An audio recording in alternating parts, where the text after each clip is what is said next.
వాక్యాన్ని ధ్యానించుకున్నట్టుకు సహాయకరంగా సమూయేలు మొదటి గ్రంథం 8వ అధ్యాయం. సమూయేలు మొదటి గ్రంథం 8వ అధ్యాయం మొదటి 2 వచనాలు మనం చదువుకుందాం. సమూయేలు మొదటి గ్రంథం 8వ అధ్యాయం మొదటి 2 వచనాలు అందరం కలిసి బిగ్గరగా చదవటానికి ప్రయత్నం చేద్దాం. సమూయేలు వృద్ధుడైనప్పుడు తన కుమారులను ఇశ్రాయేలు మీద న్యాయాధిపతులుగా నియమించాను. అతని జ్యేష్ఠ కుమారుని పేరు యోవేలు, రెండవ వాని పేరు అబియా. రైట్. సమూయేలు మొదటి గ్రంథంలో 7వ అధ్యాయం వరకు మనం ఇంతవరకు చరిత్ర మనం తెలుసుకున్నాం. 7వ అధ్యాయంలో ఏ రీతిగా ఇశ్రాయేలీయులు విశ్రాంతిని, నెమ్మదిని పొందుకుంటున్నారో మనం జ్ఞాపకం చేసుకుంటూ వచ్చాం. జరిగిన పరిణామాల తర్వాత, జరిగిన విపత్తుకర పరిస్థితుల తర్వాత ఏ రీతిగా ఇశ్రాయేలీయులు మరలా ఒక నెమ్మది కలిగిన సమయానికి, నెమ్మది కలిగిన స్థలానికి వారు చేరుకున్నారో మనం జ్ఞాపకం చేసుకున్నాం. ఒకవైపు సమూయేలు తన పని తాను చేస్తున్నాడు, ఇశ్రాయేలీయులు వారి పని వారు చేస్తున్నారు. దేవుడు ఇశ్రాయేలును ఫిలిస్తీన్ల దగ్గర నుండి విడిపించినట్లుగా 7వ అధ్యాయం మనకు తెలియజేస్తుంది. అందుకొరకై నెమ్మది కలిగిన ఆ సన్నివేశం, నెమ్మది కలిగిన ఆ సమయం వారి జీవితాల్లో ఏర్పడుట కొరకు విభజన లేని అనుసరణ, విధేయతతో కూడిన అంగీకరణ, విన్నపముతో కూడిన అర్పణ ఎంతైనా అవసరమని 7వ అధ్యాయం మనం జ్ఞాపకం చేసుకున్నాం. 8వ అధ్యాయానికి వచ్చేసరికి 8వ అధ్యాయంలో ఇశ్రాయేలులకు ఒక సరికొత్త సమస్య రాబోతూ ఉంది. ఇశ్రాయేలుల జీవితంలో ఇదివరకు కని విని ఎరుగని ఒక విషయం ప్రవేశించబోతూ ఉంది. అదే ఇశ్రాయేలులకు రాజు తీసుకొని రాబడే విషయం. అయితే ఇశ్రాయేలులకు రాజు తీసుకొని రాబడే విషయం 8వ అధ్యాయంలో మన ఎదుటకు తీసుకొని రాబడుతుంటుండగా, దేవుడు ఇశ్రాయేలులకు రాజును నియమిస్తానని చెప్పడం ముందు దేవుడు ఇశ్రాయేలు కొరకు రాజు ఉండాలనే ఆలోచన, లేకపోతే ఇశ్రాయేలీలు రాజు కావాలనుకున్నప్పుడు ఉండవలసిన నియమావళి, ఇవన్నీ దేవుడు తెలియజేశాడంటే ఖచ్చితంగానే తెలియజేశాడు. ఎక్కడ తెలియజేశాడు? ఎవరికైనా గుర్తుంటే ద్వితీయోపదేశకాండం 17వ అధ్యాయం. ఒకసారి అక్కడికి వెళ్ళి ఈ అధ్యాయానికి రావడానికి మనం ప్రయత్నం చేద్దాం. ద్వితీయోపదేశకాండం 17వ అధ్యాయం 14వ వచనం. ద్వితీయోపదేశకాండం 17వ అధ్యాయం 14వ వచనం. నీ దేవుడైన యెహోవా నీకు ఇచ్చుచున్న దేశమున నీవు ప్రవేశించి దాన్ని స్వాధీనపరుచుకొని అందులో నివసించి నా చుట్టూనున్న సమస్త జనుల వల్లే నా మీద రాజును నియమించుకొని ఎడల నీ దేవుడైన యెహోవా ఏర్పరచు అని అవశ్యముగా నీ మీద రాజుగా నియమించుకోవలను. రైట్. అక్కడ ఏం జరుగుతుందనేది తర్వాత మనం జ్ఞాపకం చేసుకుందాం. కానీ ద్వితీయోపదేశకాండంలోనే దేవుడు మోషే ద్వారా ఇశ్రాయేలుకు అందిస్తున్న ఉపదేశంలో తెలియపరచబడిన మాట, ఇశ్రాయేలుకు రాజును గురించిన సన్నివేశం, రాజును గురించిన నియమావళి, రాజును గురించిన ఒక చరిత్ర, లేకపోతే రాజును గురించిన ఒక నియమావళిని, సిద్ధాంతాలను మనం తెలియపరిచినట్లుగా మనం చూస్తాం. ఇప్పుడు 8వ అధ్యాయం, సమూయేలు మొదటి గ్రంథం 8వ అధ్యాయంలో అట్టి సమయం వచ్చింది. రైట్. 8వ అధ్యాయంలో ఆ సమయానికి ఇశ్రాయేలు చేరుకున్నారు. రైట్. ఈ ద్వితీయోపదేశకాండం 17వ అధ్యాయంలో దేవుడు ఇదివరకే అనాదిలోనే, లేకపోతే ఇశ్రాయేల్ ప్రారంభ దశలోనే దేవుడు రాజును ఇశ్రాయేలుకు అనుగ్రహించడానికి దేవుడు ప్రణాళిక కలిగిన వాడు అనే విషయాన్ని మనం జ్ఞాపకం ఉంచుకొని ఇప్పుడు 8వ అధ్యాయ ధ్యానంలోకి వెళ్ళడానికి ప్రయత్నం చేద్దాం. 8వ అధ్యాయం మొదటి వచనం. సమూయేలు మొదటి గ్రంథం మరలా వద్దామా? 8వ అధ్యాయం మొదటి వచనం. సమూయేలు వృద్ధుడైనప్పుడు, సమూయేలు పుట్టుక నుంచి సమూయేలు వృద్ధాప్యం వరకు మనం ముగించేశాం. మొదటి అధ్యాయంలో సమూయేలు జననాన్ని మనం చూస్తాం. 3వ అధ్యాయంలో సమూయేలు పిలుపును మనం చూస్తాం. సమూయేలు యాజకుడిగా, ప్రవక్తగా స్థిరపడిన విధానాన్ని మనం చూస్తాం. ఇప్పుడు 8వ అధ్యాయంలో సమూయేలు ఏమైపోతున్నాడు? వృద్ధుడైపోతున్నాడు. సమూయేలు తన కాలాన్ని ముగించబోతా ఉన్నాడు. సమూయేలు రానున్న దినాల్లో తాను ఫేర్వెల్ ఇవ్వబోతా ఉన్నాడు, వీడ్కోలు పలకబోతా ఉన్నాడు. 12వ అధ్యాయం సమూయేలు యొక్క ఫేర్వెల్ స్పీచ్, లేకపోతే వీడ్కోలు పలుకులుగా మనం చూస్తాం 12వ అధ్యాయాన్ని. ఇప్పుడు సమూయేలు వృద్ధుడైపోయిన సమూయేలు తర్వాత లెక్క ప్రకారం యాజకుడిగా ఉన్న సమూయేలు, యాజకుని తర్వాత ఎవరి కుమారులు రావాలి? సమూయేలు కుమారులు రావాలి. ఇక్కడ అదే మనం చూస్తాం 8వ అధ్యాయంలో. సమూయేలు వృద్ధులైనప్పుడు తన కుమారులను ఇశ్రాయేలు మీద న్యాయాధిపతులనుగా నియమించాడు. యాజకత్వం చేయడానికి, న్యాయము తీర్చడానికి సమూయేలు తన కుమారులను నియమించినట్లుగా మనం చూస్తాం. సమూయేలు తన కుమారులను నియమించడం అనేది తన స్వార్థంతో జరిగే విషయం కాదు. సమూయేలు తన కుమారుని నియమించడం అనేది ఎవరో వస్తారని ఆతృతతో నియమించే విషయం కాదు. లేవీల వంశానికి సంబంధించిన వాడు సమూయేలు కాబట్టి ఈ లేవీ వంశస్థుడు యాజకుడిగా ఉండగా తన తదనంతరం ఎవరు రావాలి? తన కుమారులు రావాలి. ఇక్కడ చిన్న ప్రశ్న ఏంటి అంటే, యాక్చువల్గా లెక్క ప్రకారం షిలోహు ఈ మందిరంలో ఉన్న యాజకుల వంశస్థుల ప్రకారం తరువాత ఎవరు రావాలి యాజకులుగా? ఏలీ కుమారులు, ఏలీ తర్వాత ఏలీ కుమారులు, ఏలీ కుమారుల తర్వాత హోప్ని ఫినెహాసుల తదనంతరం ఉన్న వారసులు రావాలి. కానీ ఎందుకు హోప్ని ఫినెహాసుల తర్వాత ఎవరు రావట్లేదు? ఎవరు లేరా అంటే ఉన్నారు, కానీ ఎవరు ఎందుకు రావట్లేదు? సమూయేలు కుమారులు ఎందుకు వస్తున్నారు వెలుగులోనికి, తెరపైకి? సమూయేలు కుమారులు ఎందుకు వస్తున్నారు? ఏలీ కుమారులు, ఏలీ మనవళ్ళు ఎందుకు రావట్లేదు? ఎందుకంటే దేవుడు 2వ అధ్యాయంలో 3వ అధ్యాయంలో మనం జ్ఞాపకం చేసుకున్నట్లుగా దేవుడు ఏలీ ఇంటి వారికి శాపమును నియమించినట్లుగా మనం చూస్తాం. దేవుడు పరిచయం మాత్రమే ఉండి దేవుణ్ణి ఎరుగకపోవటం వలన, దేవుణ్ణి ఎరుగక దుర్మార్గంగా ప్రవర్తించినందువలన, దేవుని స్వభావమును, దేవుని సామర్థ్యమును, దేవుని యొక్క సార్వభౌమమును ఎరుగకపోవటం వలన ఏలీ ఇంటి వారిపైన దోషం, ఏలీ ఇంటి వారికి శాపం మనం చూస్తాం. ఇప్పుడు దేవుడు ఎవరిని కోరుకున్నాడు? ఏ వంశమును ముందుకు తీసుకువెళ్ళడానికి ఇష్టపడుతున్నాడు? సమూయేలు యొక్క వంశాన్ని ముందుకు తీసుకువెళ్ళడానికి ఇష్టపడుతున్నాడు. ఆ చిన్న విషయాన్ని మనం నేర్చుకొని ముందుకు వెళ్ళడానికి ప్రయత్నం చేద్దాం. దేవుడు తరముల వెంబడి మనలను ఆశీర్వదించడానికి, దేవుడు ఆ తరముల వెంబడి తన విశ్వాస్యతను మనకు కనుపరచడానికి సిద్ధంగా ఉన్నాడు. అయితే ప్రతి తరములో ఆయన తన ఎడల భయభక్తులు కలిగిన వారి కొరకు ఆయన ఏం చేస్తున్నాడు? చూస్తూ ఉన్నాడు. ఏలీ కుమారుల తరములో దేవుడు భక్తి గల వారిని, ఏలీ కుమారుల తరములో దేవుడు భయభక్తులు కలిగిన వారిని ఆయన చూడలేకపోయాడు. ఏలీ కుమారులు వారు దుర్మార్గులుగా ఉన్నారు. దేవుడు అంతటితో వారి పరిచర్ను నిలిపివేశాడు. వారికి దేవుడు శాపాన్ని నియమించారు. అయితే సమూయేలు తన తరములో నమ్మకంగా పరిచర్య జరిగిస్తున్నాడు. తదుపరి ఎవరు వస్తారు? సమూయేలు కుమారులు వస్తున్నారు. రైట్, 2వ వచనానికి వెళ్దాం. అతని జ్యేష్ఠ కుమారుని పేరు యోవేలు, 2వ వాని పేరు అబియా. 3వ వచనం. వీరు బెయేర్షెబాలో న్యాయాధిపతులుగా ఉండిరి. అతని కుమారులు అతని ప్రవర్తనను అనుసరింపక ధనాపేక్షకులై లంచములు పుచ్చుకొని న్యాయమును త్రిప్పివేయగా. 3వ వచనం చదవగానే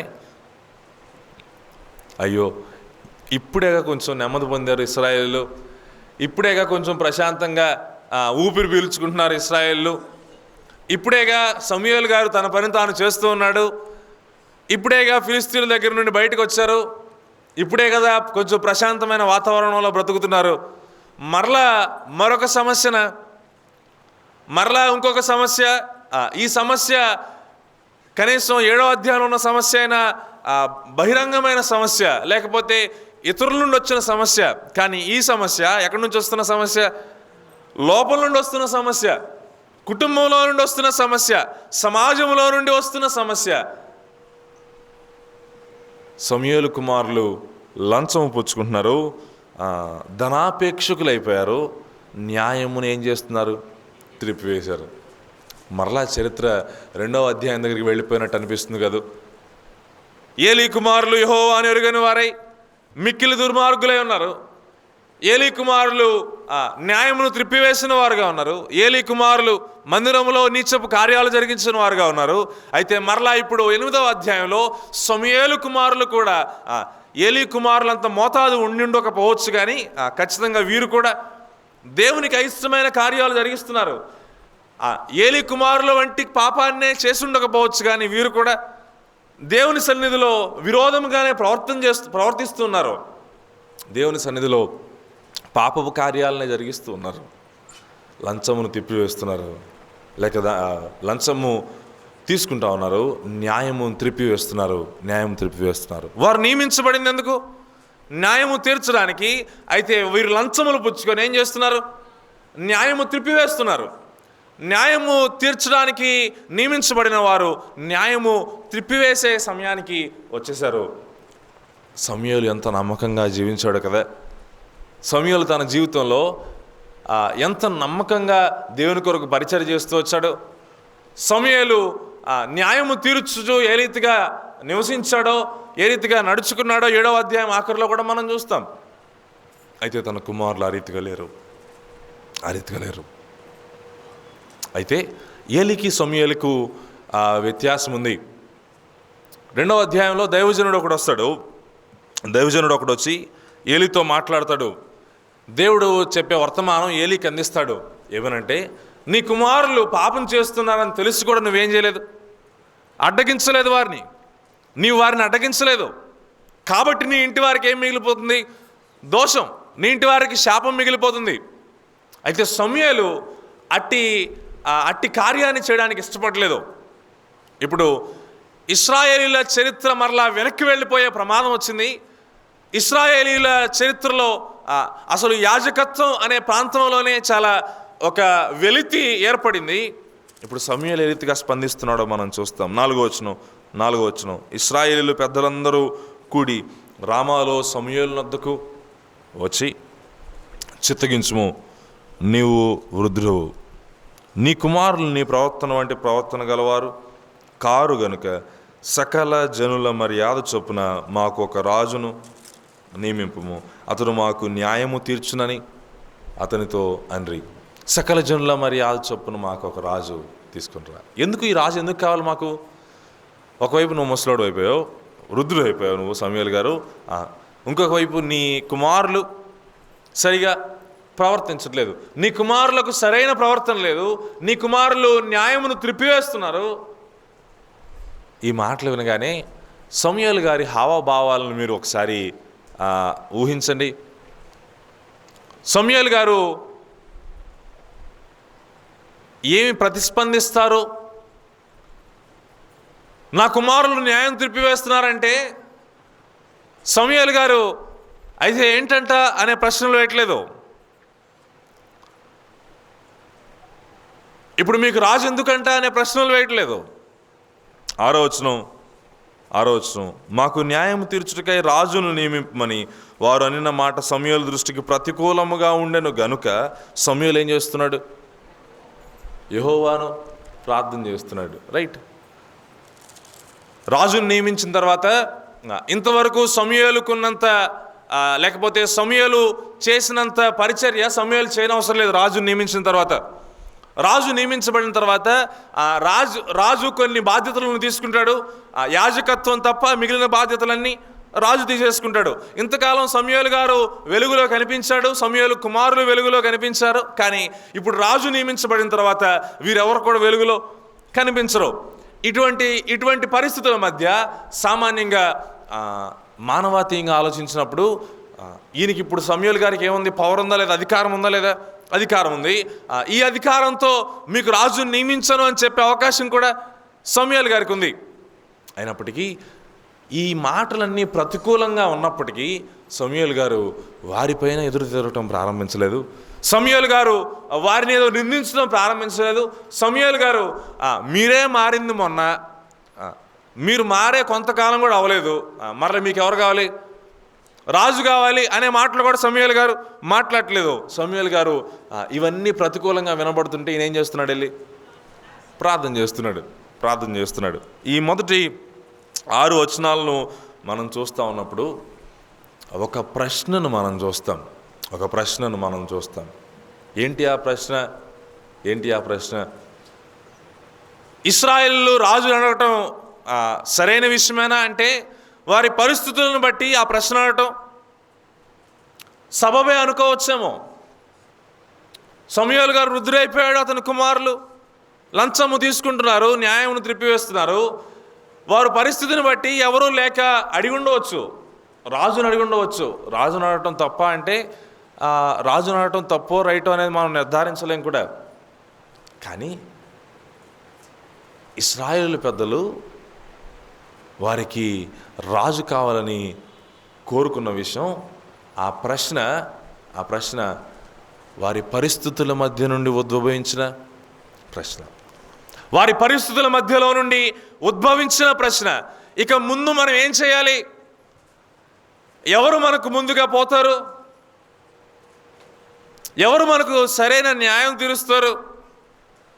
సమూయేలు గారు వృద్ధులైపోతున్నాడు, సమూయేలు కుమారులు లంచం తీసుకొని న్యాయం తిరిపివేస్తున్నారు. ఇక మనకెవరు అనే ప్రశ్న వచ్చింది. ఈ ప్రశ్న పరిస్థితుల్లో నుండి వచ్చింది, పరిస్థితులు బాగాలేకపోవడం వల్ల వచ్చింది. అయితే పరిస్థితుల నుండి వచ్చిన ఈ ప్రశ్న ఏదైతే ఉందో, ఈ ప్రశ్నకు సమాధానాన్ని వారు ఎక్కడ వెతుక్కుంటున్నారు?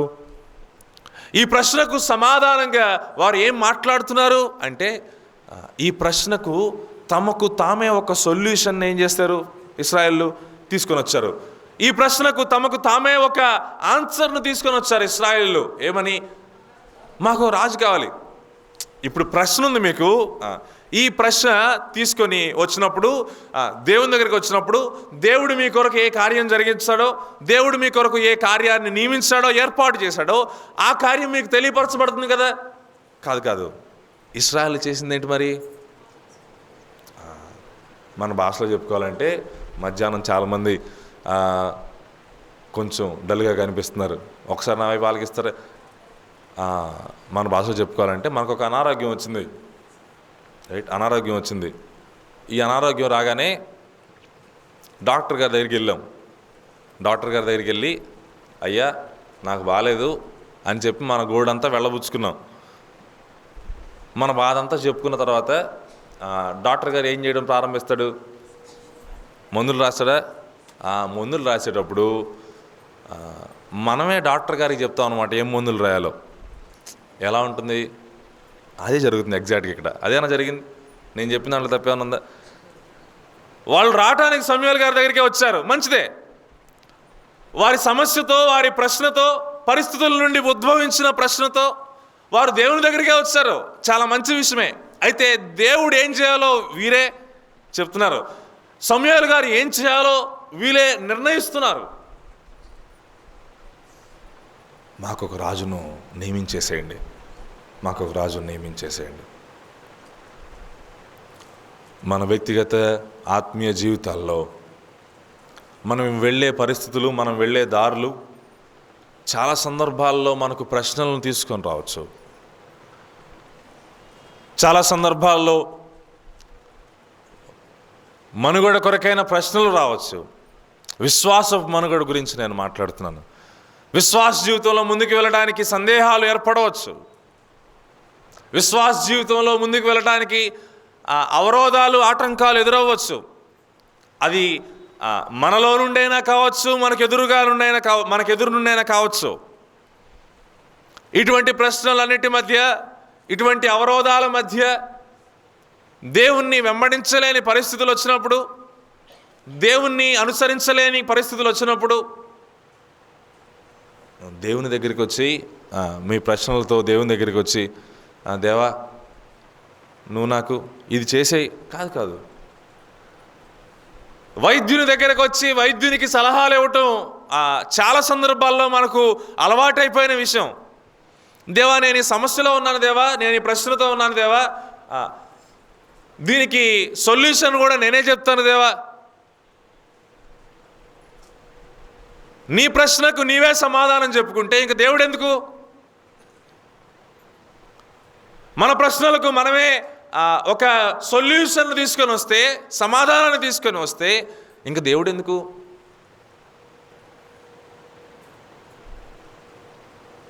పరిస్థితుల మధ్య వచ్చిన ప్రశ్నలు, ఈ ప్రశ్నల్లో దేవుని స్వరాన్ని వినడానికి ఇశ్రాయేలు సిద్ధంగా లేరు. అయితే ఒక ప్రక్క ఇదంతా జరుగుతుంటుండగా సమూయేలు గారికి కూడా ప్రశ్నలు వస్తున్నాయి. అవునా? ఇప్పుడు సమూయేలు గారికి కూడా ప్రశ్న ఉందా లేదా? వీళ్ళని ఎట్లా మాట్లాడుతున్నారు? సమూయేలు గారికి ప్రశ్న ఉంది. తన కుమారుల గురించిన ప్రశ్న సమూయేలు గారికి ఉంది. ఇశ్రాయేలు ఏమైపోతారనే ప్రశ్న సమూయేలు గారికి కూడా ఉంది. వారు మాట్లాడిన మాటలు ఎలా ఉన్నాయి? సమూయేలు గారికి ప్రతికూలముగా ఉన్నాయి. ఈ ప్రతికూలముగా ఉన్న ఈ ప్రశ్నలు ఏవైతే ఉన్నాయో, ఈ ప్రశ్నలన్నిటితో దేవుని దగ్గరికి వెళ్ళి, లేకపోతే ఈ ప్రశ్నలన్నిటితో సమూయేలు గారు తన సొంత నిర్ణయాన్ని తీసుకోవడానికి ఇష్టపడలేదు. తన సొంత వైద్యాన్ని చేయడానికి సమూయేలు గారు ఇష్టపడలేదు. ఒకవైపు ప్రశ్నల మధ్య, పరిస్థితి నుండి వచ్చిన ప్రశ్నల మధ్య ఇశ్రాయేలీయులు దేవుని స్వరాన్ని వినడానికి సిద్ధంగా లేకపోతే, ఈ పరిస్థితులన్నిటి మధ్య సమూయేలు దేవుని స్వరాన్ని ఆలకించడానికి సిద్ధంగా ఉన్నాడు. సమూయేలు ప్రార్థనాపరుడని 7వ అధ్యాయంలో కూడా మనం జ్ఞాపకం చేసుకుంటూ వచ్చాం కదా. తన జీవితం గురించిన ప్రశ్నలు వచ్చినప్పుడు సమూయేలు దేవుని దగ్గరికి వెళుతున్నాడు. దేవా ఏం చేయమంటావు? దేవా ఏం చేయమంటావు? సమూయేలు యొక్క ప్రార్థనా జీవితం ఎంతైనా మాదిరికరమైంది. దేవా ఈ ప్రశ్నకు నీవు సమాధానం చెప్పు. సమూయేలు గారు మానవాతీయంగా ఆలోచిస్తే ఈ ప్రశ్నకి ఏం సమాధానం వస్తుందండి? ఈ సమస్యకు సమాధానం సమూయేలు గారు మానవాతీయంగా ఆలోచిస్తే, లెక్క ప్రకారం రాజును నియమించకూడదు కదా. రాజును నియమిస్తే ఏమవుతుంది? ఈయన ఇంకా వెలుగులో ఉండడు. రాజును నియమిస్తే ఈయన కుమారులు ఇంకా వెలుగులో ఉండరు. కానీ వీటన్నిటి మధ్య కూడా తన జీవితంలో తాను అధికారం లేకపోతే, తన జీవితంలో తాను వెలుగులో లేకపోయినా పర్లేదు, తెర మీద లేకపోయినా పర్లేదు, అంతిమంగా ఈ ప్రశ్నలకు సమాధానం ఇవ్వవలసింది ఎవరు? దేవుడు అనే విషయం సమూయేలు గారు తెలియజేస్తున్నారు. నాకు ప్రతికూలంగా ఉంది, నాకు ప్రశ్నలు ఉన్నాయి, అయితే ఈ ప్రశ్నలన్నీ నేను వెళ్ళి ఎవరి ఎదుట కుమ్మరిస్తాను? దేవుని ఎదుట కుమ్మరిస్తాను. దేవుని దగ్గరకు సమాధానాలు తీసుకొని రావడం ఆపుదాం. దేవుని దగ్గరకు మన ప్రశ్నలు తీసుకొని వచ్చి పరలోకపు సమాధానాల కొరకు ఎదురు చూద్దాం. ప్రశ్నలు రావని కాదు జీవితంలో, సమస్యలు రావని కాదు జీవితంలో, ఆటంకాలు ఏర్పడవని కాదు జీవితంలో. వీటన్నిటి మధ్య దేవుని దగ్గరకు వచ్చి ఏం చేయాలో దేవునికి చెప్పకుండా, దేవుడు మనకి ఏం చేయాలో అని చెప్పేదాని కొరకు, దేవుడు ఏం చేయమంటాడో చెప్పేదాని కొరకు మనం వేచి చూద్దాం. సమూయేలు గారు ప్రార్థన చేస్తున్నట్లుగా మనం చూస్తాం. ఇప్పుడు 7వ వచనం. అందుకు యెహోవా సమూయేలునకు సెలవిచ్చినదేమనగా, జనులు నీతో చెప్పిన మాటలన్నిటి ప్రకారము జరిగించుము. వారు నిన్ను విసర్జింపలేదు, కానీ తమ్మును ఏలకుండా నన్నే విసర్జించి ఉన్నారు. కిందకు వెళ్దాం. 8వ వచనం. వారు నన్ను విసర్జించి ఇతర దేవతలను పూజించి, నేను ఐగుప్తులో నుండి వారిని రప్పించిన నాట నుండి నేటి వరకు తాము చేయించు వచ్చిన కార్యములన్నిటి ప్రకారంగా వారు నీ ఎడలను జరిగించుచున్నారు. వారు చెప్పిన మాటలను అంగీకరించుము. అయితే వారిని ఏలబో రాజు ఎట్టివాడో నీవే సాక్షివై వారికి దృఢముగా తెలియజేయము. నేను మొట్టమొదట ఈ అధ్యాయంకి మనం ధ్యానించడానికి వెళ్లే ముందుగానే ద్వితీయోపదేశకాండం 17వ అధ్యాయం మనం చదువుకున్నాం. అవునా? నేను చదివించాను కదా. దేవునికి ఇశ్రాయేలు ఎడల రాజును గురించిన ప్రణాళిక ఉందా లేదా? ఉంది. ఇశ్రాయేలుకు రాజు రానున్న కాలంలో దేవుడు ఏ సమయంలో ఏ కాలంలో నిర్ణయించాడో మనం ఎరుగం. దేవుడు వారి కొరకు నిర్ణయించిన ఒక సమయం ఉందేమో. అయితే ఇప్పుడు దేవుడు మాట్లాడుతున్న మాట ఏంటంటే, వారు ఎవరిని విసర్జించారు? నిన్ను కాదు విసర్జించింది. ఎవరిని విసర్జించారు? నన్నే విసర్జించారు. ఇంత కఠినమైన మాట ఉపయోగించడానికి కారణం ఏంటి? దేవుడు చెప్పాడు కదా ద్వితీయోపదేశకాండంలో, మీకు రాజు కావాల్సినప్పుడు మీరు ఇలా చేయాలని మోషే ద్వారా దేవుడు తెలియజేశాడు. అయితే ఇప్పుడు దేవుడు వారు నన్ను విసర్జించారు అని అంత కఠినమైన మాట చెప్పవలసిన అవసరం ఏమంటారు? సమూయేలు వారు నిన్ను కాదు విసర్జిస్తుంది, వారు నన్నే విసర్జిస్తున్నారు. వారు నన్ను విసర్జించి ఇతర దేవతల తట్టు తిరిగిపోయారు. వాళ్ళు అడిగింది వాళ్ళకి చేసే. నేను ఒక చిన్న విషయం తెలియజేయమంటారా? ఎప్పుడైతే మన సమస్యలతో మన ప్రశ్నలతో దేవుని దగ్గరికి వచ్చి, దేవా నువ్వు నాకు ఇదే చేయాలని కూర్చున్నప్పుడు దేవుడిచ్చే సమాధానం ఏంటో తెలుసా? రైట్ కానీ బిలాము మనకందరూ తెలుసు కదా. బిలాము బారాకు రాజు పంపిన వారితో వెళ్ళడానికి ప్రశ్న వచ్చింది బిలాంకి, వెళ్ళాలా వద్దని. ఎక్కడికి వచ్చాడు? దేవుని దగ్గరికి వచ్చాడు. ప్రార్థన చేశాడు లేదా? ప్రార్థన చేశాడు. ప్రార్థన చేసినప్పుడు దేవుడు ఏం చెప్పాడు? వెళ్ళమని చెప్పాడు, వెళ్ళొద్దని చెప్పాడా? వెళ్ళొద్దని చెప్పాడు. మళ్ళీ రెండోసారి ఎందుకు వచ్చాడు మరి ప్రార్థన చేయడానికి? రెండోసారి ఎందుకు వచ్చాడండి బిలాము ప్రార్థన చేయడానికి? మనసు పోవాలని ఉంది. నేను ఈ మాట తెలియజేయడానికి ఇష్టపడుతున్నాను. దేవుని దగ్గర పర్మిషన్ కోసం వచ్చింది మొదటిసారి అయితే, రెండోసారి తానే ఒక సొల్యూషన్తో వచ్చాడు. దేవా నేను వెళ్ళాలి, బేసిక్గా ఆ మాట నేను నీకు చెప్పలేను, అది నువ్వు చెప్తే నేను బయలుదేరుతాను. రెండోసారి మూడోసారి వచ్చినప్పుడు దేవుడు ఏం చెప్పాడు? వెళ్ళమన్నాడు. అవునా? ఎందుకు వెళ్ళమన్నాడు? అది దేవుడిచ్చిన సమాధానమా? కాదు. నీవు కోరుకున్న సమాధానం అది. నీవు కోరుకున్న సమాధానానికి, నీ ప్రశ్నకు నీవు కోరుకున్న సమాధానంలో కొన్ని అడ్డంకులు లేకపోతే ప్రమాదాలు ఉండవచ్చు. అయితే దేవుడు నీకు సమాధానం ఇస్తే, దేవుడు నీ కొరకు ఏర్పాటు చేసిన ప్రణాళిక సమాధానం దగ్గర ప్రమాదాలు ఉండవు. ఇక్కడ 8వ అధ్యాయంలో జరుగుతున్న సన్నివేశం కూడా అదే. వారు పరిస్థితుల నుండి ప్రశ్న వచ్చింది. అయితే వారు ఏం చేస్తున్నారు అంటే ప్రత్యామ్నాయాన్ని తెచ్చుకుంటున్నారు. రైట్. మొదటిది ప్రశ్న. మొదటి 4 వచనాలలో ప్రశ్నను మనం చూస్తాం. తరువాతి 5 నుండి 9 వచనాల్లో ప్రత్యామ్నాయాన్ని మనం చూస్తాం. రైట్. ప్రశ్న అనేది పరిస్థితుల నుండి వస్తే, ప్రత్యామ్నాయం ఎక్కడి నుండి వస్తుందో తెలుసా? ప్రత్యామ్నాయం అంటే అర్థం ఏంటి? ఆల్టర్నేటివ్. ఇది కాకపోతే ఇంకొకటి ప్రత్యామ్నాయం అని మనం పిలుస్తాం దీన్ని. ఈ ప్రత్యామ్నాయం ఎక్కడి నుండి వస్తుంది? అక్కడ మాట చదవడానికి నేను ఇష్టపడుతున్నాను. 5వ వచనం మధ్య భాగంలో సకల జనుల మర్యాద చొప్పున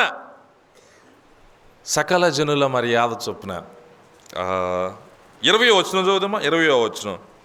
జనములు చేయు రీతిని మేమును చేయునట్లు మాకెవరు కావాలి? రాజు కావాలి. ఎవరి ప్రకారంగా రాజు కావాలి? జనములు చేయు రీతిని రాజు కావాలి. మా చుట్టూ దేశాలు ఉన్నాయి, వారికి రాజులు ఉన్నారు, మాకు కూడా ఎవరు కావాలి? రాజు కావాలి. సర్వలోకం ఒక పద్ధతిలో వెళుతుంది, మాకు కూడా ఏ పద్ధతి కావాలి? ఆ పద్ధతే కావాలి. మాకు సకల జనుల పద్ధతే కావాలి. రైట్. సకల జనుల పద్ధతే కావాలి. మాకు ముందర పోవచ్చు యుద్ధములు జరిగించే రాజు మాకు కావాలి. నాదో చిన్న ప్రశ్న. ఇశ్రాయేలు నిర్గమాకాండంలో ఐగుప్తు దేశంలో నుండి బయటకు వచ్చారు, అవునా? ఇప్పుడు సమూయేలు గ్రంథం చరిత్ర దాకా వచ్చారంటే ఈ మధ్యలో వారు యుద్ధాలు ఎన్ని జరిగించారు? జరిగించారు. యెహోషువ గ్రంథం అంతా ఏంటి? యుద్ధాలే కదా. ఈ యుద్ధాలను ఎవరు చేశారు మరి? 12వ అధ్యాయం సమూయేలు మొదటి గ్రంథం 12వ అధ్యాయం 12వ వచనం. 12వ అధ్యాయం 12వ వచనం. అయితే అమ్మోనీయుల రాజైన నాహాషు మీ మీదకి వచ్చటం మీరు చూడగానే, మీ దేవుడైన యెహోవా మీకు రాజయ్యున్నను. ఆ మాట ఆగుదాం. మీ దేవుడైన యెహోవా మీకు రాజయ్యున్నను. ఆయన కాదు, ఒక రాజును మిమ్ము నేనవల్లని మీరు నాతో చెప్పిదిరి. సమూయేలు గారు చెప్తున్న మాటలు అవి. దేవుడు మీకు రాజు అయితే ఈ రాజుకు ప్రత్యామ్నాయంగా మీరు మరొక రాజును కోరుకున్నారు. పరిస్థితుల నుండి మీకు ప్రశ్న రావడం సహజమే, కానీ మీకు ప్రత్యామ్నాయం మీరు ఎక్కడి నుంచి తెచ్చుకున్నారో తెలుసా? ప్రపంచంలో నుండి తెచ్చుకున్నారు ప్రత్యామ్నాయాన్ని.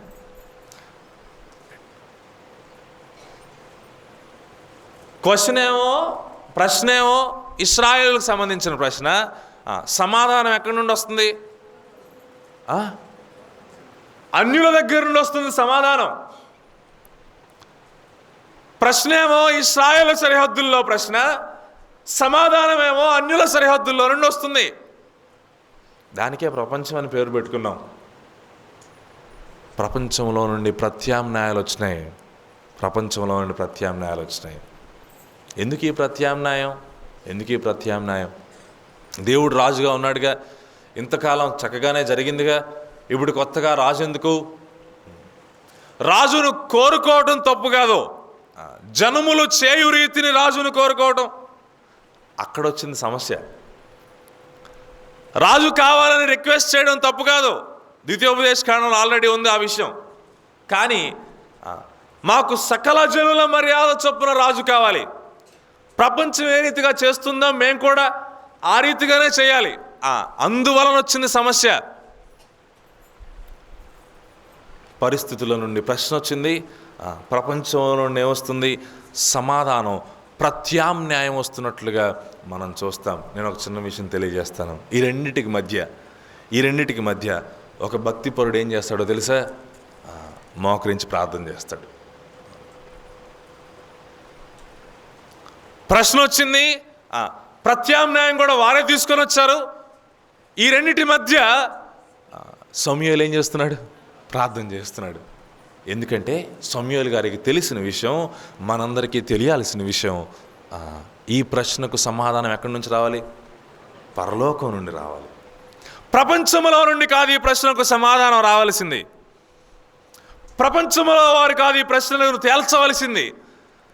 ఈ సమస్యను తీర్చవలసింది ప్రపంచంలోని పద్ధతులేవి కాదు, పరలోకం తీర్చాలి సమస్య, పరలోకం తీర్చాలి ప్రశ్న, పరలోకం అనుగ్రహించాలి ప్రత్యుత్తరం.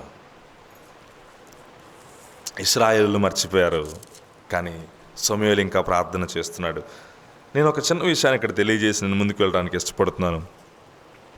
వారు నన్ను విసర్జించారు అని దేవుడు ముఖం మీద కొట్టినట్టు మాట్లాడుతున్నట్టుగా మనం చూస్తాం. ఆ మాట చదువుకుంటూ వెళ్ళిపోతే చాలా చిన్నదిగా మనకు అనిపిస్తుంది. విసర్జించడం అనేది చాలా సామాన్యంగా మనం చదువుకుంటూ వెళ్ళిపోతాం. కానీ ఒకసారి అక్కడ ఆగి విసర్జన అనే మాట మనం సామాన్యంగా జీవితంలో ఏ ప్రదేశాలకు వాడతామో ఒకసారి జ్ఞాపకం చేసుకుంటే, నేను జ్ఞాపకం చేయడానికి ఇష్టపడలేదు, కానీ దేవుడు చెప్తున్న విషయం ఏంటో తెలుసా? మీరు నన్ను అలా చూస్తున్నారు, మీరు నన్ను విసర్జించారు. ఎప్పుడైతే మన ప్రశ్నలకు ప్రపంచంలో నుండి సమాధానాలు రావడం ప్రారంభించబడతాయో, ఎప్పుడైతే ఆత్మీయ జీవితంలో ఉన్న ప్రశ్నలకు ప్రపంచంలో ఉన్న సమాధానాలు వస్తూ ఉంటాయో, ప్రపంచంలోని జనములు చేయు రీతిని ప్రత్యామ్నాయాలు మనం దేవుని యొద్దకు తీసుకొని వస్తుంటామో, అప్పుడు దేవుడు చెప్పే మాట, మీరు నన్ను ఏం చేస్తున్నట్లు? విసర్జిస్తున్నట్లు. అంతకంటే ఇంకా ఏమంటారు, మరింత హీనమైన మాట ఇంకోటి ఉండదేమో, మరింత తక్కువ మాట ఇంకోటి ఉండదేమో. మీరు నన్ను విసర్జిస్తున్నారు,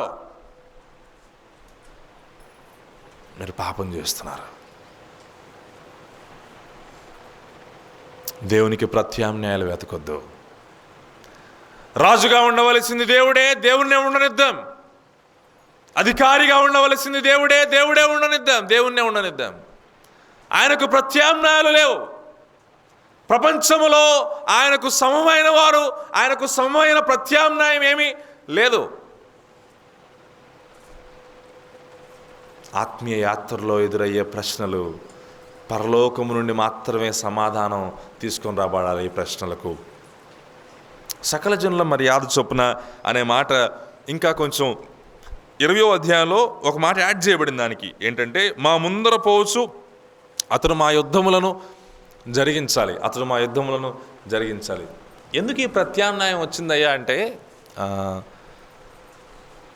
ఇప్పుడు మేము యుద్ధానికి వెళ్ళబోతున్నామంటే మాకు ఎవరు కావాలంటే, ఇప్పుడు మా ముందర పోవచ్చు యుద్ధములు జరిగించే ఒక వ్యక్తి మాకు కావాలి. ఓకే, ఇంతకాలం సమూయేలు గారు ఉన్నాడు న్యాయాధిపతిగా. ఈయన ఎప్పుడైనా యుద్ధానికి వెళ్ళాడా? ఈయన యుద్ధానికి వెళ్ళడు. రైట్. ఇశ్రాయేలులకు ఇప్పుడు వచ్చిన అవసరం ఏంటంటే, మా ముందర నడిచేవాడు కావాలి, మా ముందర పోయేవాడు కావాలి. నేను ఒక మాట తెలియజేస్తాను. ఇంతవరకు అగ్నిస్తంభముగా మేఘస్తంభముగా నడిచిన దేవుడు ఏమయ్యాడు? ఆయన లేడా? దేవుడు కనుమరుగైపోయాడా? దేవుడు సహాయం చేయకుండా ఆగిపోయాడా? ఇప్పుడే కదా ఫిలిస్తీన్ల దగ్గర నుండి విడిపించబడ్డావు. దేవుడు సహాయం చేశాడని ఎబెనేజర్ అనే పేరు పెట్టుకున్నావు, సహాయపు రాయని. దేవుడు లేడా?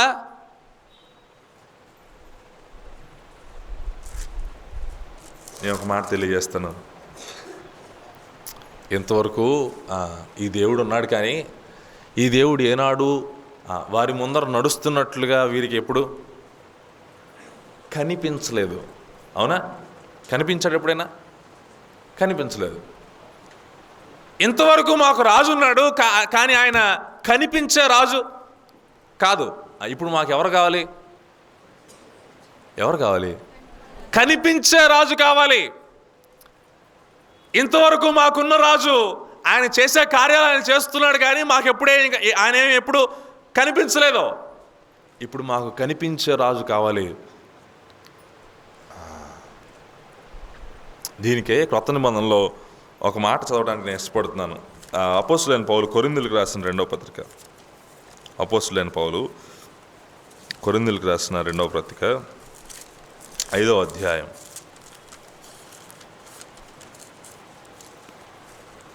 కొరింథీయులకు రాసిన 2వ పత్రిక 5వ అధ్యాయం.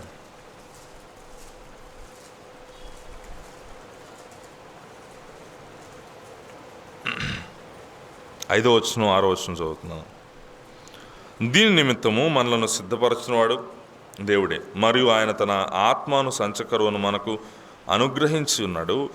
వెలిచూపు వలన కాక విశ్వాసము వలననే నడుచుకొనుచున్నాము. గనుక ఈ దేహంలో నివసించున్నంతకాలము ప్రభువుకు దూరముగా ఉన్నామని ఎరిగియుండి ఎల్లప్పుడూ ధైర్యము గలవారమై ఉన్నాము. మన ఎదుట ప్రభువు ఉన్నాడా? భౌతికంగా కనిపిస్తున్నాడా ప్రభు? లేడు. కానీ ధైర్యంగా మనం ఎలా వెళుతున్నాం? ఎందుకు వెళుతున్నాం? మనం వెళుతుంది వెలిచూపు బట్టి కాదు. మనం ఎలా వెళుతున్నాం? విశ్వాసమును బట్టి వెళుతున్నాం. మనకు కనిపించేదాన్ని బట్టి కాదు వెళుతుంది. నిరీక్షించబడి వాటి యొక్క నిజస్వరూపమైన విశ్వాసమును బట్టి మనం ప్రయాణిస్తున్నాం ఈ లోకంలో. ఇప్పుడు ఇశ్రాయేలుకి ఏం కావాల్సి వచ్చింది? ఎవరు కావాల్సి వచ్చారు? కనిపించే రాజు కావాలి. అంటే ఏమి లోపిస్తుంది? ఏమి లోపిస్తున్నట్టు? విశ్వాసం లోపిస్తున్నట్టు. రైట్, నా మాట అర్థమైందా? కనిపించే రాజు కావాలి. ఇప్పుడు విశ్వాసం లోపిస్తున్నట్లు ఇక్కడ ఈ మాట వెలుచూపును బట్టి వెలుచూపును బట్టి కాక విశ్వాసమును బట్టి మనం ముందుకు వెళదాం అనే మాట. ఇశ్రాయేలు 8వ అధ్యాయం సమూయేలు గ్రంథంలో మనం ఆపాదించాలంటే ఇశ్రాయేళ్లకు అక్కడ మనం ఏం చెప్పాలో తెలుసా? విశ్వాసమును బట్టి కాక ఎలా వెళ్ళాలి? వీళ్ళు ఇప్పుడు ఎలా వెళ్ళాలనుకుంటున్నారు? వెలిచూపును బట్టి వెళ్ళాలనుకుంటున్నారు. ఇంతకాలం విశ్వాసమును బట్టి నడిచింది చాలు. ఇంతకాలం దేవుడు అనుకుంటా విశ్వాసం చొప్పున నడిచింది చాలు. ఇప్పుడు మాకు కనిపించే రాజు కావాలి. ఆయన కనిపిస్తూ ఉంటే మేము వెళతా ఉంటాం. ప్రత్యామ్నాయాలు ఎప్పుడు వస్తాయంటే విశ్వాసం లోపిస్తున్నప్పుడు వస్తాయి. విశ్వాసం తగ్గిపోతున్నప్పుడు వస్తాయి. ప్రపంచంలోని ప్రత్యామ్నాయాలు విశ్వాసం లోపిస్తున్నప్పుడు వస్తాయి. విశ్వాస జీవితాల్లో నీ యొక్క నా యొక్క విశ్వాసం ఎప్పుడైతే లోపించడం ప్రారంభించబడుతుందో ఈ ప్రశ్నలకు ప్రపంచం సమాధానం ఇవ్వటం ప్రారంభిస్తుంది. ఎంతకాలమని కనిపించని దేవుడు, ఎంతకాలమని ఆ దేవుడు ఏదో చేస్తాడని ఎంతకాలమని వేచి ఉంటాం? ఎంతకాలమని వేచి ఉంటాం? ఇంకేం చేయొద్దు, వేచి ఉండే అవసరం లేదు. ఈ విషయాన్ని అర్థం చేసుకోవడానికి ఈ విషయం చదువుతున్నప్పుడు ఒక ఇద్దరు స్త్రీలు నాకు జ్ఞాపకం వచ్చారు. ఒక స్త్రీ పేరు రెబ్కా, మరొక స్త్రీ పేరు రాహేలు. వీరిద్దరికి ప్రారంభంలో సంతానం లేదు. అవునా? రిబ్కా గొడ్రాలై ఉంది. ఇస్సాకు రిబ్కా విషయం ఏం చేస్తున్నాడు? ప్రశ్న వచ్చింది, ఈ ప్రశ్నకు ప్రత్యామ్నాయాన్ని నేను తెచ్చుకోవట్లేదు. ఈ ప్రశ్నకు ప్రత్యామ్నాయాన్ని తెచ్చుకోవట్లేదు. ఒకవైపు శారాను మనం చూసినప్పుడు సంతానం లేదు, ఏం జరుగుతుందో తెలియదు, దేవుడు వాగ్దానం ఇచ్చాడు, విశ్వాసమును బట్టి ముందుకు వెళ్ళవలసిన అవసరత ఖచ్చితంగా ఉంది. అయితే శారా మధ్యలో ప్రత్యామ్నాయాన్ని తీసుకొని వచ్చింది. దేవుడు ఈ కార్యాన్ని లేట్ చేస్తున్నాడని చెప్పి ఎవరిని తీసుకొని వచ్చింది? హాగరుని తీసుకొని వచ్చింది. అవునా? హాగరుని తీసుకొని వచ్చింది. అయితే రిబ్కా హాగరుని లేకపోతే రిబ్కా తన దాసిని తీసుకొచ్చే అవకాశం ఉందా లేదా? ఉంది. రిబ్కాతో పాటు దాసీలు ఉన్నారా లేరా? ఉన్నారు. ఒంటిల మీద వచ్చారా? వచ్చారు. రిబ్కా కూడా తన దాసిని ఇచ్చే అవకాశం ఉంది ఇస్సాకుకు. కానీ రిబ్కా పని చేయట్లేదు. రిబ్కా దేవుని దగ్గరికి వెళ్ళి ఏం చేస్తుంది? ప్రార్థన చేస్తుంది. ఇస్సాకు రిబ్కాలు దేవుని దగ్గరికి వెళ్ళి ప్రార్థన చేస్తున్నారు. దేవుని దగ్గరికి వెళ్ళి ప్రార్థన చేస్తే దేవుడు పరలోకం ఆ ప్రార్థనకు సమాధానం ఇచ్చింది. పరలోకం ఆ ప్రార్థనకు సమాధానం ఇచ్చింది. నీ గర్భంలో ఇద్దరున్నారు నీ గర్భంలో. కొంచెం ముందుకు వెళితే రాహేల్ ఎవరు? రిబ్కాకి ఏమవుద్ది రాహేల్? కొంచెం చెప్తారని అడిగాను. రిబ్కాకి ఏమవుద్ది రాహేల్? కోడలు అవుతుంది. రాహేల్ ఎవరు భార్య? యాకోబు భార్య. యాకోబు భార్య అయిన రాహేల్. రాహేలుకు ప్రశ్న వచ్చింది, సంతానం లేదే. రాహేల్ ఎవరి దగ్గరికి వెళ్ళి అడిగింది? యాకోబు దగ్గరికి వెళ్ళి అడిగింది. ప్రశ్న వచ్చింది. ఈ ప్రశ్నకు సమాధానం ఎక్కడ వెతుక్కుంటుంది రాహేలు? యాకోబులో వెతుక్కుంటుంది. యాకోబులో వెతుక్కున్నది చాలక ఈ ప్రశ్నకు సమాధానంగా తన దాసిని ఎవరికి ఇచ్చింది? యాకోబుకి ఇచ్చింది. మనం మాట్లాడుకుంటుంది కూడా అదే. మనకెదురయ్యే ప్రశ్నల మధ్య ప్రత్యామ్నాయాన్ని తీసుకొని రావడం కాదు. ప్రపంచంలో ఇలా జరుగుతుందిలే, మనం కూడా ఇలా చేద్దామనే ప్రత్యామ్నాయాన్ని ప్రపంచంలోనే తీసుకొని రావడానికి వీల్లేదు. దేవుడిచ్చే ప్రత్యుత్తరాల కొరకు వేచి ఉండవలసిందే. అది ఎంతకాలమైనా, అది 100 సంవత్సరాలైన అబ్రాహాము జీవితంలో అయినా, అది మధ్య వయస్కుడైన యాకోబు జీవితంలో అయినా వేచి ఉండాల్సిందే. విశ్వాసమును బట్టి నడిచేదానికి ప్రత్యామ్నాయాలు ఏమీ లేవు. దేవుడు తనకు ఇష్టమైన సమయంలో, దేవుడు తను నిర్ణయించిన కాలంలో కార్యాలు జరిగించడానికి ఆయన పూనుకొన్నాడు. దేవుడు మన కొరకు నిర్ణయించిన కార్యాలు ఆయన సమయానుకూలంగా జరిగిస్తూ ఉన్నప్పుడు విశ్వాసమును బట్టి మాత్రమే సాగాలి. వెలిచూపును బట్టి సాగటం ప్రారంభిస్తే నేను విశ్వాసములో భ్రష్టులమైపోతాం.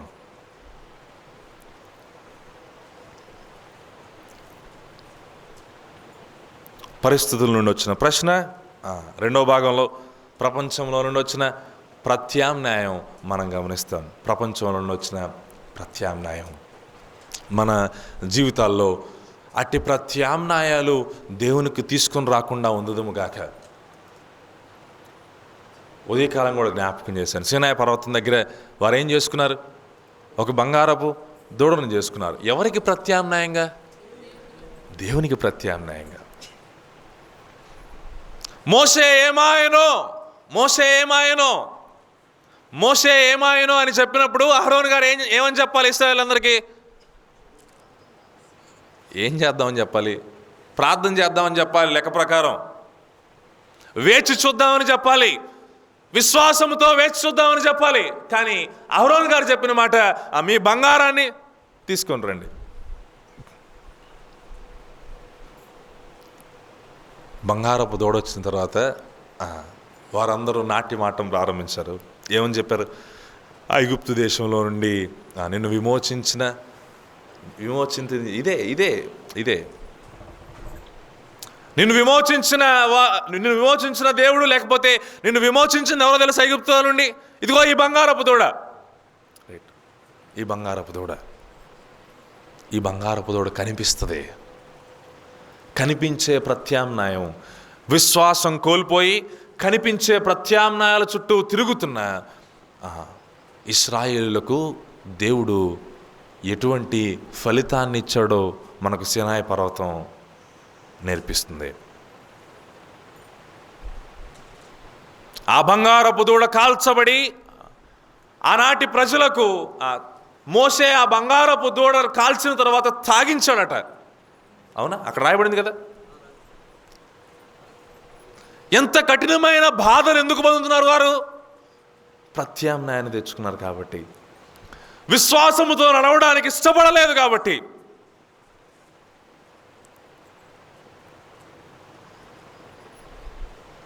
హెబ్రీ పత్రికలో 11వ అధ్యాయంలో విశ్వాస వీరుల పట్టిక అని మనం జ్ఞాపకం చేసుకుంటాం కదా. అవునా? 11వ అధ్యాయంలో, ఈ 11వ అధ్యాయంలో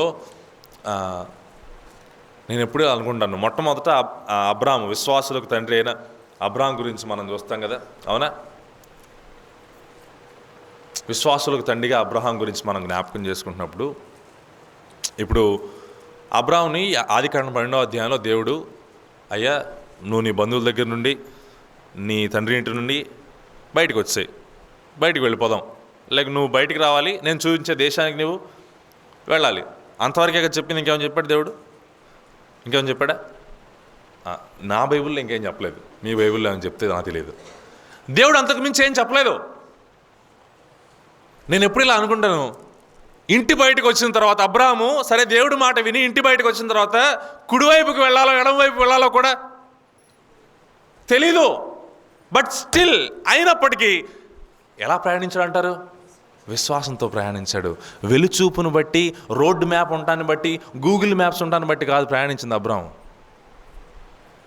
వితౌట్ నోయింగ్ ఎనీథింగ్, రాబోతుంది ఏంటో తెలియదు, ఎటు వెళ్ళాలో తెలియదు, బట్ ప్రయాణాన్ని మాత్రం కొనసాగించాడు. విశ్వాస వీరుల పట్టికలో మనం చూసే విషయం ఇదే. వారికి రాబోతుంది ఏంటో తెలియదు, కానీ వారు విశ్వాసంతో ప్రయాణించడం మనం చూస్తాం.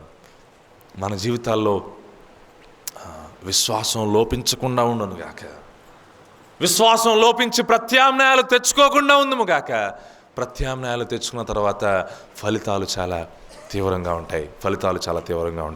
8వ అధ్యాయానికి వెళ్దాం. సమూయేలు మొదటి గ్రంథం 8వ అధ్యాయానికి మరలా వెళ్ళిపోదామా? సమూయేలు మొదటి గ్రంథం 8వ అధ్యాయం మొదటి 4 వచనాల్లో ఒక ప్రశ్నను మనం చూస్తాం. ఈ ప్రశ్న పరిస్థితుల నుండి వచ్చిన ప్రశ్న. రైట్, 5 నుండి 9 వచనాల్లో ప్రత్యామ్నాయాన్ని మనం చూస్తాం. ఈ ప్రత్యామ్నాయం ఎక్కడి నుండి వచ్చింది? ప్రపంచంలో నుండి వచ్చిన ప్రత్యామ్నాయం. సంఘానికి ఒక మాట చెప్పడానికి నేను ఇష్టపడుతున్నాను. సంఘానికి శిరస్సు ఎవరు? సంఘానికి శిరస్సు క్రీస్తు. సంఘానికి క్రీస్తు శిరస్సు అయి ఉంటుండగా నేటి క్రైస్తవ సమాజాల్లో జరుగుతున్న విషయం ఏంటంటే, ఈ శిరస్సు కనిపించట్లేదు. ఈ శిరస్సు కనిపించక ప్రపంచంలో నుండి ప్రత్యామ్నాయాలు తెచ్చుకోవడం, కనిపించే ప్రత్యామ్నాయాలు తెచ్చుకోవడం ప్రారంభించారు. నేను ఉదయకాలం కూడా జ్ఞాపకం చేశాను. రక్షణ అనేది యేసుక్రీస్తు ప్రభు శిలువ ద్వారానే. సువార్త అనేది యేసుక్రీస్తు ప్రభుల వారి జనన మరణ పునరుద్ధారముల గురించిన సువర్తమానం. సువార్త అనేది అంతే. అయితే ఇప్పుడు వీటికి ప్రత్యామ్నాయాలు వచ్చినాయి. ఏంటి ప్రత్యామ్నాయాలు అంటే, ప్రపంచంలో నుండి వచ్చిన ప్రత్యామ్నాయాలు ఏంటంటే, ఇప్పుడు సువార్తను కొంచెం భౌతికంగా అందంగా రూపుదిద్దడం ప్రారంభించాం. ఏంటి? యేసు ప్రభువుని నమ్ముకుంటే బాధలు తీరిపోతాయి, యేసు ప్రభువుని నమ్ముకుంటే కష్టాలు తీరిపోతాయి, యేసు ప్రభువుని నమ్ముకుంటే ఐశ్వర్యవంతులుగా మారుతారు, యేసు ప్రభువుని నమ్ముకుంటే కార్లు వస్తాయి, యేసు ప్రభువుని నమ్ముకుంటే బిల్డింగ్లు వస్తాయి. కాదు, సువార్త కాదు ఇది. It's not gospel.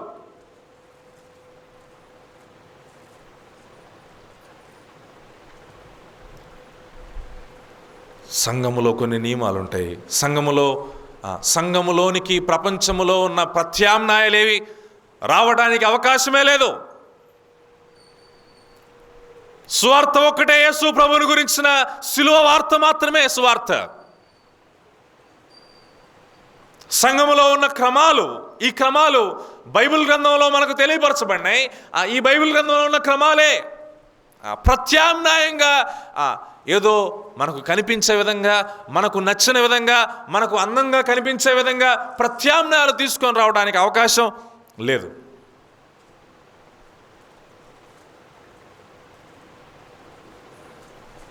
ఒక సంఘానికి వెళితే ఆ సంఘంలో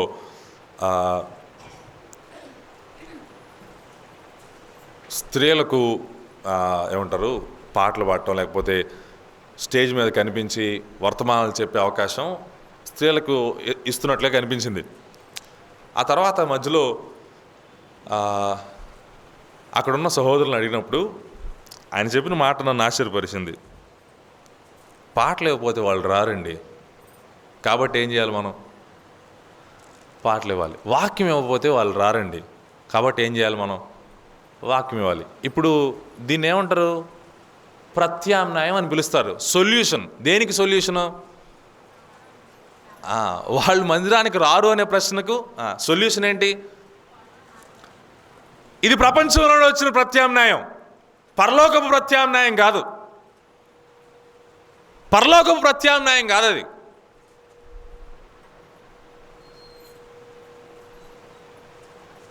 పాత పాటలు అయితే ఎవరో వినరండి, అర్థం లేని కొత్త పాటలైనా కానీ పాడదాం.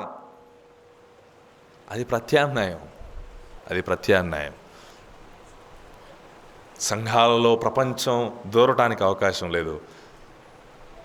సంఘాలలో ప్రపంచపు ప్రత్యామ్నాయాలు ఉండటానికి అవకాశం లేదు. ప్రపంచపు అందమైన దృశ్యాలు సంఘాలలో కనిపించడానికి అవకాశం లేదు.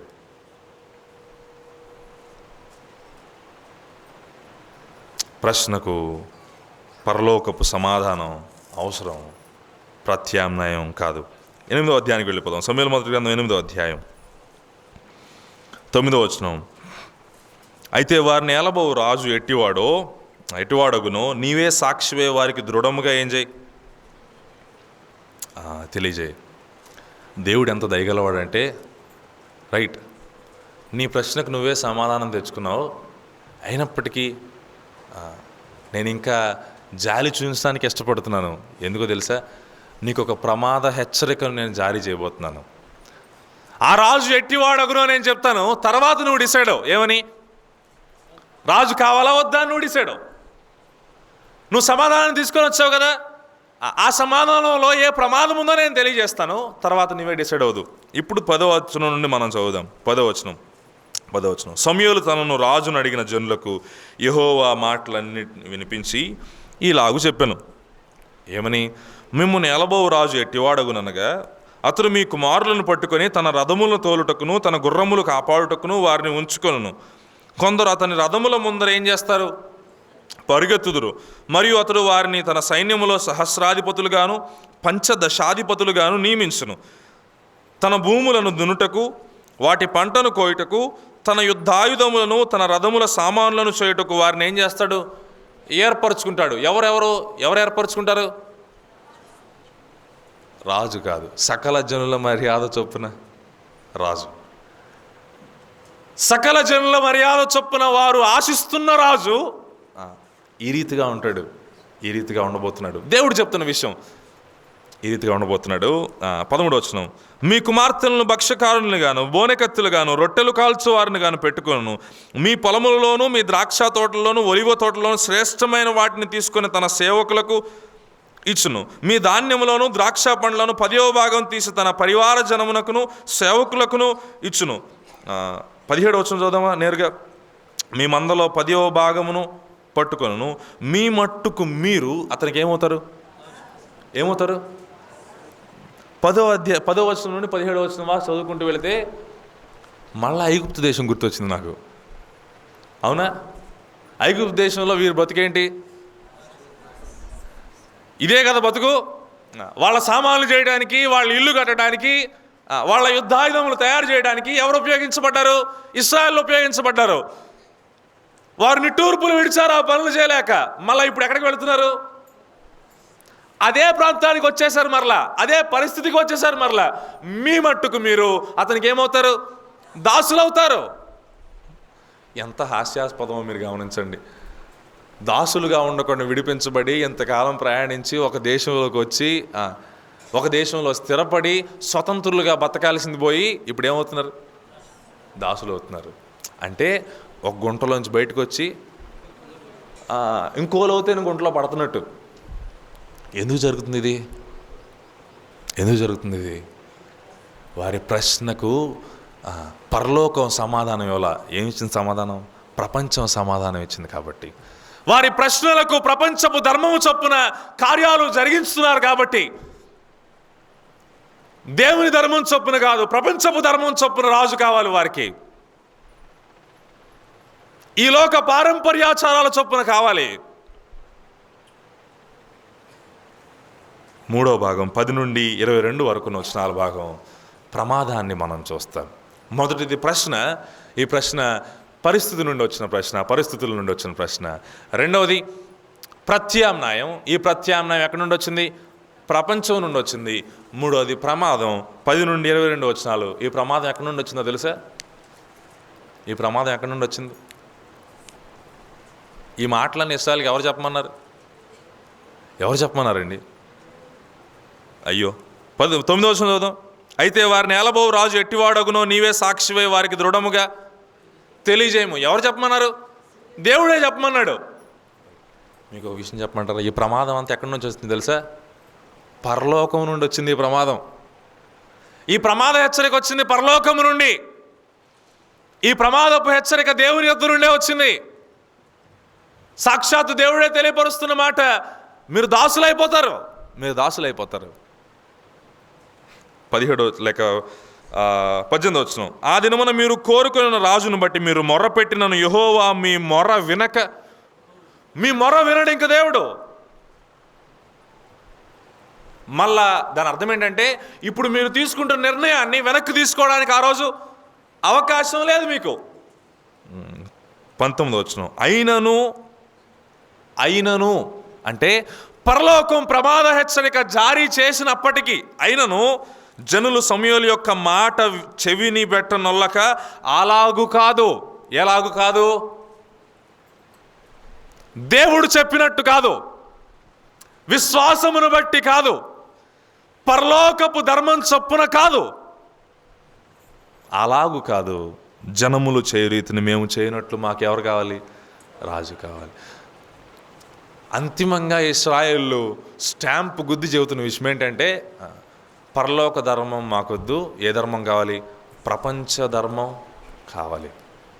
ప్రపంచ ధర్మం ఏరి కోరి కొని తెచ్చుకుంటున్న ఇశ్రాయేలీలు వీరికి ప్రమాదం సిద్ధంగా ఉంది. వీరికి ప్రమాదం సిద్ధంగా ఉంది. 21వ వచనం. సమూయేలు జనుల యొక్క మాటలన్నింటిని విని యెహోవా సన్నిధిని వాటిని ఏం చేశాడు? వివరించాడు. సమూయేలు గారు మీరు గమనించారా? వారు వచ్చినప్పుడు దేవుని సన్నిధికే వెళ్ళాడు. మరలా వారు మాట్లాడుతున్నప్పుడు కూడా ఎక్కడికి వెళ్తున్నాడు? దేవుని సన్నిధికే వెళుతున్నాడు. సమూయేలు గారు వారి మీద కోపగించుకోవట్లేదు. సమూయేలు గారు వారి మీద అసహనం కూడా వ్యక్తపరచట్లేదు. దేవుని దగ్గరికి మరలా వెళుతున్నాడు. ఇప్పుడు దేవుడు మాట్లాడుతున్న మాట 22వ వచనం. గనుక యెహోవా నీవు వారి మాటలు విని వారికి ఒక రాజును నియమించమని సమూయేలుకు సెలవీయగా, సమూయేలు మీరందరూ మీ గ్రామంలోకి పోండి ఇశ్రాయేలుకి ఏం చేశాడు? సెలవిచ్చాడు. రైట్, అయిపోయింది. అధ్యాయం అయిపోయింది. అంతిమంగా దేవుడు ఏం చెప్పాడు? రాజును నియమించమని చెప్పాడు. ఖచ్చితంగా బిలాము దగ్గర జరిగిన సందర్భం లాగే లేదు. దేవుడు ప్రమాద హెచ్చరిక జారీ చేసింది ఎందుకండి? ఇప్పటికైనా వారు తమ నిర్ణయాన్ని మార్చుకుంటారని ప్రమాద హెచ్చరిక జారీ చేస్తే, వారు సమూయేలు మాట చెవిని పెట్టనొల్లక అనే మాట మీరు స్పష్టంగా అక్కడ చూస్తారు. వారు సమూయేలు మాటను చెవిని పెట్టనొల్లక అలాగు కాదు, దేవుడు చెప్పినలాగున కాదు, పరలోకపు ధర్మము చొప్పున కాదు, అలాగు కాదు, మాకు జనములు చేరీతిగానే రాజు కావాలి. ఆ మాట చెప్పిన తర్వాత దేవుడేమంటాడు? ఆ మాట చెప్పిన తర్వాత కంటిన్యూ. దాని అర్థం ఏంటి? మా వైపు ఈ మాట అంటారు, మీ వైపు అంటారో తెలియదు, మీ సావు మీరు. దేవుడు ఆ మాట చెప్పలేదు, కానీ అక్కడ జరుగుతున్న సన్నివేశం అలాగే కనిపిస్తుంది. అవునా? ప్రమాద హెచ్చరిక జారీ చేసినప్పటికీ నేను అక్కడే ఉంటాను, నేను ఆ పనే చేస్తాను అంటే ఆ దేవుడు మాత్రమే ఉంటాడు. ఇంకా మానవునికి దేవునికి ఉన్న ఆ యొక్క రిలేషన్ను మనం ఈ అధ్యాయంలో స్పష్టంగా చూడగలం. ఏంటంటే మానవునికి దేవుడు నిర్ణయాలు తీసుకునే సామర్థ్యాన్ని ఇచ్చాడు. దాన్నే స్వచిత్తం అని మనం పిలుస్తాం. మనం నిర్ణయాలు తీసుకునే సామర్థ్యాన్ని మానవుడికి దేవుడు అనుగ్రహించాడు. ఒకవేళ నిర్ణయాలు తీసుకునే సామర్థ్యమే లేకపోతే మనం కూడా ఒక యంత్రంలాగా మిగిలిపోతాం. దేవుడు మనకు నిర్ణయాలు తీసుకునే సామర్థ్యం ఇచ్చినప్పుడు దేవుడు నువ్వు ఈ పని చేయాలి అని చెప్పి నిన్ను ప్రక్కకు తీసుకొని వచ్చేస్తే దేవుడు తన ఇష్టం చొప్పున నిన్ను నీ నిర్ణయాన్ని కాకుండా ప్రక్కకు తీసుకొని వచ్చేస్తే అప్పుడు నీ నిర్ణయానికి విలువేమి లేనట్టే, అప్పుడు నువ్వు యంత్రమైనట్టే. చాలామందికి వచ్చే ప్రశ్న ఏంటంటే, దేవుడు వారిని ఆపొచ్చుగా ఇశ్రాయేలుని, ఎందుకు ఆపుతాడు? ఆపితే వారు యంత్రాలు అవుతారుగా. దేవుడు హవ్వని పండు తినకుండా ఆపొచ్చుగా, ఇంత బాధ రాదుగా, ఎందుకు ఆపుతాడు? ఆపితే ఆమె యంత్రం అయ్యింది కదా, మనిషి ఎట్లయిద్ది?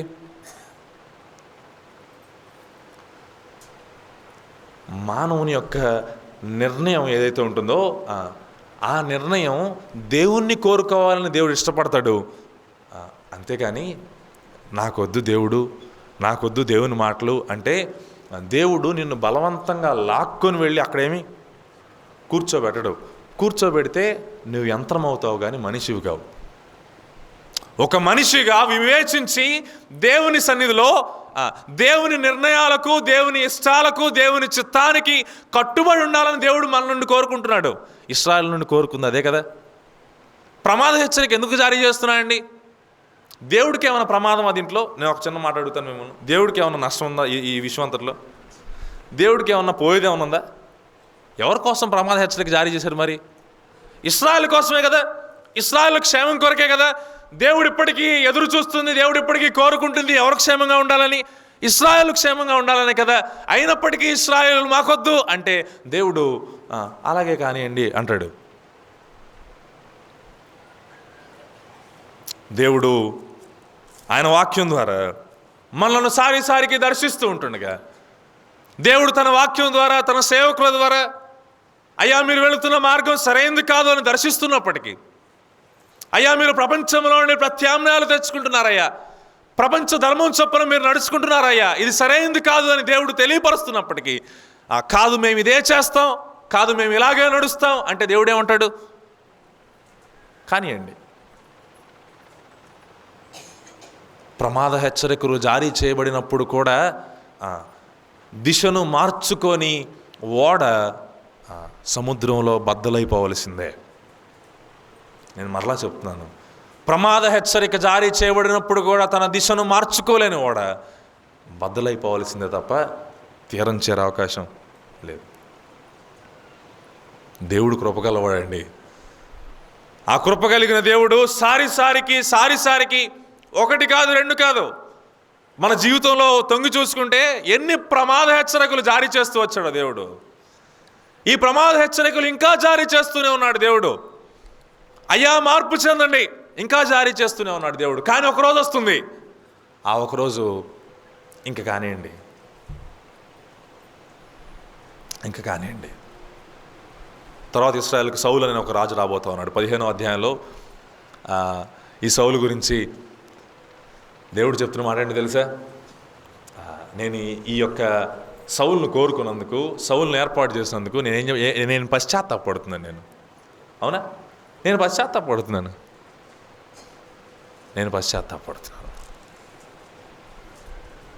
దేవుడు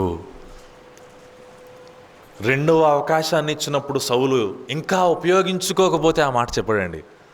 13వ అధ్యాయంలోనే ఒకసారి సౌలు దహన బలి అర్పించి తప్పు చేస్తాడు, అవివేకంగా ప్రవర్తిస్తాడు. అయినప్పటికీ దేవుడు ఏమిచ్చాడు? మరలా అవకాశాన్ని ఇచ్చాడు. 15వ అధ్యాయంలో మరలా అభిషేకాన్ని, అవకాశాన్ని ఇచ్చిన తర్వాత కూడా సౌలు విన్నప్పుడు దేవుడు రైట్ అయిపోయింది. ఇంకా కృపాకాలంలో ఉన్నాం, దేవుడు అవకాశాలు ఇస్తున్నాడు, క్షమిస్తున్నాడు, అవకాశాలు ఇస్తున్నాడు, క్షమిస్తున్నాడు అని అనుకుంటూ దేవుని క్షమాపణను, దేవుని కృపను వ్యర్థం చేస్తూ ముందుకు వెళ్ళిపోతూ ఉంటే ఒకరోజు వస్తుంది, రైట్ నీ ఇష్టం వచ్చినట్టు నువ్వు చేయి అని దేవుడు చెప్తే ఆ రోజు విశ్వాస జీవితం ఏమైపోతుందో. దేవుని దగ్గర నుండి ఆ మాట వినటానికి ఎవ్వరు కూడా సిద్ధంగా ఉండకూడదు. ఇశ్రాయేలు ఆ మాట విన్నారు. ఏమని? వారికి రాజును నియమించు సమూయేలు. వారు నా మాట వినే పరిస్థితిలో లేరు, వారికి రాజును నియమించేసాయి. సమూయేలు దేవుని సన్నిధిలో ప్రార్థన చేస్తున్నాడు, సమూయేలు దేవుని సన్నిధిలో విజ్ఞాపన చేస్తున్నాడు. వీటన్నిటికీ మధ్య దేవుడు చెప్పిన విషయం కానిచ్చేసే. నేను ముగిస్తున్నాను. దేవుని సన్నిధిలో మన జీవితాల్లో, మన విశ్వాస జీవితాల్లో ప్రత్యామ్నాయాలు ఏమైనా తెచ్చుకుంటున్నామేమో ఆలోచిద్దాం.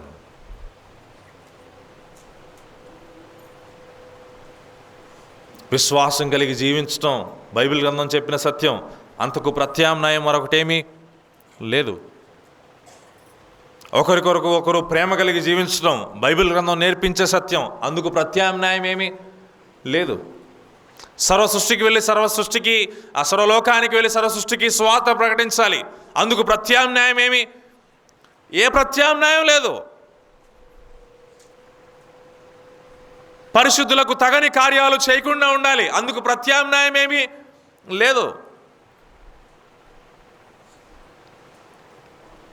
శత్రువునైనా ప్రేమించాలి. అందుకు ప్రత్యామ్నాయం ఏమనుందా? లేదు. పూర్ణ హృదయముతో దేవుడైన యెహోవాను ప్రేమించాలి. అందుకు ప్రత్యామ్నాయం ఏమి? ఇంక ప్రత్యామ్నాయం ఏమీ లేదు. ఈ యాంత్రికమైన ప్రపంచంలో ఇది కాకపోతే ఇంకోటి, ఇది కాకపోతే ఇంకొకటని ఆల్టర్నేటివ్స్ ఎక్కువైపోయినాయి. దేవుడి దగ్గర కాదు ప్రత్యామ్నాయాలు. ప్రపంచంలో నీ యొక్క ప్రశ్నలకు ప్రపంచంలో ఎన్నో సొల్యూషన్స్ ఉండవచ్చు, కానీ విశ్వాస జీవితంలో నీ ప్రతి ప్రశ్నకు సొల్యూషన్ ఎవరు? దేవుడు మాత్రమే. దేవుడు కాకుండా ఇంకెవరైనా, దేవుడు కాకుండా ఇంకా ఏదైనా, దేవుడు కాకుండా ఇంకా ఎటువంటి కార్యమైన లోపలికి వచ్చిందా? వస్తే ప్రమాదం సిద్ధంగా ఉంది. ఈ ప్రమాదం వచ్చేది పరలోకం నుండి. పరలోకం నుండి వచ్చే ప్రమాదం ఈ ప్రమాదం. మరలా సినాయి పర్వతం దగ్గరికి నేను వెళ్ళి ఆగిపోతానికి ఇష్టపడుతున్నాను. ప్రత్యామ్నాయం తెచ్చుకున్నారు. ఏం జరిగిందండి? దూడం చేసుకున్నారు. ఏం జరిగింది? దేవుడు ఏం చెప్పాడు తెలుసా? నేను వారితో కూడా రాను. I will not come with them. మోషే వెళ్ళి ఏం చేశాడు? మధ్యవర్తిగా అడ్డుపడ్డాడు. దేవా దేవా దేవా ప్రార్థన చేశాడు మోషే. దేవా, అవమానం కలిగిద్ది దేవా, నువ్వు ఇంత దూరం తీసుకొచ్చి చంపేసావంటే.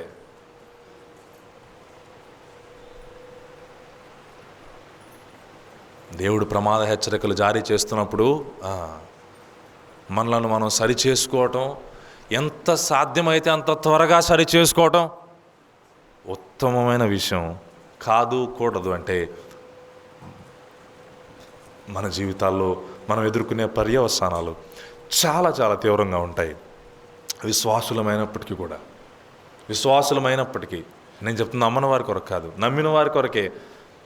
దేవుని చిత్తాన్ని దాటి వెళ్ళటానికి ప్రయత్నం చేసినప్పుడు, దేవుని యొక్క సమాధానాన్ని దాటి ముందుకు వెళ్ళటానికి ప్రయత్నం చేసినప్పుడు మన జీవితంలో ఘోరమైన పర్యవసానాలను ఎదుర్కొంటాం. ఈ స్థలంలో ఇంకా యేసు ప్రభువుని నమ్ముకొని వారు ఎవరైనా ఉంటే, జీవితంలో ప్రతి ప్రశ్నకు సమాధానం యేసుక్రీస్తు ప్రభు మాత్రమే. యేసుక్రీస్తు ప్రభు తప్ప వేరొక మార్గం, వేరొక సత్యం, వేరొక జీవం ఈ ప్రపంచంలో లేదు. యోహాను సువార్త 14:6 యేసు ప్రభు చెప్తున్న మాట, నేనే మార్గమును, నేనే సత్యమును, నేనే జీవమును, నేనే. ఆయన మాత్రమే ఈ ప్రపంచానికి మార్గం, ఆయన మాత్రమే ఈ ప్రపంచానికి సత్యం. యేసుక్రీస్తు ప్రభు తప్ప నీ జీవితంలో మార్పు చెందే మార్గం ఇంకోటి లేదు. యేసుక్రీస్తు ప్రభు తప్ప నీ జీవితంలో మరణాన్ని తప్పించుకునే మార్గం ఇంకోటి లేదు. యేసుక్రీస్తు ప్రభు తప్ప సర్వలోక మానవాళి నరకమును తప్పించుకునే మార్గం మరేది లేదు. యేసుక్రీస్తు ప్రభుల వారు అందుకొరకే కలువరి శిలువలో మరణించి సమాధి చేయబడి తిరిగి లేపబడ్డాడు. ఆయన యందు విశ్వాసం ఉంచితే నా ద్వారా తప్ప ఎవడును తండ్రి వద్దకు. యేసుక్రీస్తు ప్రభుకు ప్రత్యామ్నాయం ప్రపంచంలో ఏదీ లేదు. పర్లేదులే వేరొకరున్నారు, పర్లేదులే వేరొక దేవుళ్ళు అనబడిన వారు ఉన్నారు. నో. ఆయనొక్కడే పరలోకానికి మార్గం. ఆయనొక్కడే నీ జీవితానికి విడుదల కలిగించగలిగిన ఏకైక దైవం. యేసుక్రీస్తు ప్రభు నమ్ముకోండి, పరలోకానికి వారసులు.